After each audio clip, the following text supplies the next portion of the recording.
Assalamualaikum warahmatullahi wabarakatuh. Nama saya Nabila Maharani dari Prodi Agribisnis Semester 1.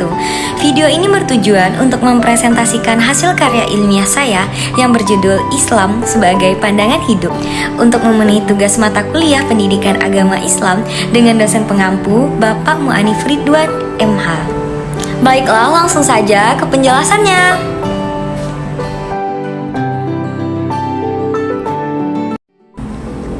Manusia diciptakan oleh Allah Subhanahu wa Ta'ala sebagai khalifahnya untuk memakmurkan bumi, memberdayakan alam raya, membangun peradaban, ketertiban, dan ketentraman hidup. Fungsi kekhalifahan ini harus dilaksanakan oleh setiap insan dengan semestinya dalam rangka menegakkan pengabdian kepada Allah Subhanahu wa Ta'ala sebagai satu-satunya tugas hidup manusia. Agar dapat melaksanakan fungsi dan tugas kehidupannya dengan baik dan tepat, maka Allah Subhanahu wa Ta'ala menurunkan undang-undang, aturan, dan ketentuannya, yaitu yang bersumber dari Al-Quran dan Sunnah. Ajaran Islam mengandung 3 persoalan pokok, yaitu yang pertama keyakinan yang disebut akidah, yaitu aspek keimanan terhadap Allah dan semua yang difirmankannya untuk diyakini.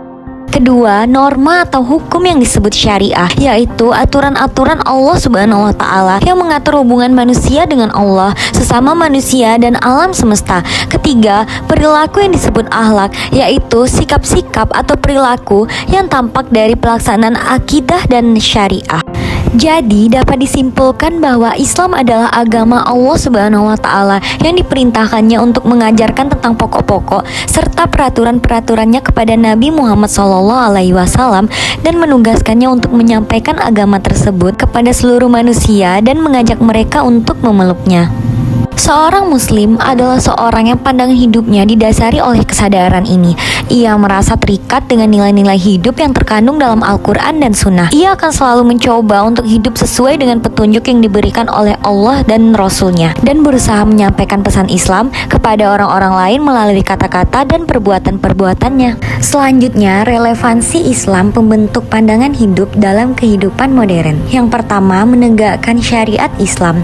Adanya syariat Islam menyempurnakan nilai-nilai akidah atau ketauhidan, peribadatan, muamalah, akhlak, dan kemanusiaan dengan tujuan untuk mewujudkan kemaslahatan hidup di dunia maupun di akhirat. Dalam konteks ini, maka kemajuan peradaban yang dicapai umat manusia sebagai hasil dari perkembangan ilmu pengetahuan dan teknologi harus bersentuhan dengan spirit hukum Islam dengan tidak mengesampingkan nilai-nilai ilahiyah atau keagamaan.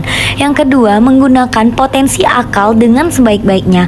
Orang yang berakal akan menghantarkan seseorang untuk selalu mengingat dan berpikir bahwa di balik fenomena alam dan segala sesuatu yang ada di dalamnya menunjukkan adanya Sang Pencipta, yaitu Allah Subhanahu wa Ta'ala, dan daripadanya ia menemukan rahasia kekuasaan Allah, lalu ia tunduk dan patuh kepada Allah. Lalu yang selanjutnya ada meningkatkan keimanan dan ketakwaan kepada Allah Subhanahu wa Ta'ala. Pengembangan ilmu pengetahuan dan teknologi harus diupayakan dalam rangka memperkuat keimanan kepada Allah dan semakin mendekatkan diri kepada Allah. Dengan demikian, segala hal yang terkait dengan ilmu pengetahuan dan teknologi serta hasil-hasilnya, di samping harus mengingat manusia kepada Allah, juga perlu mengingatkan bahwa manusia merupakan khalifah yang mengatur alam raya ini untuk diolah dan dimanfaatkan dengan sebaik-baiknya dengan memelihara nilai fitrah manusia dengan memadukan pikir dan zikir, ilmu, dan iman. Baiklah, sekian dari presentasi hasil karya ilmiah saya yang berjudul Islam sebagai Pandangan Hidup. Semoga bermanfaat. Assalamualaikum warahmatullahi wabarakatuh.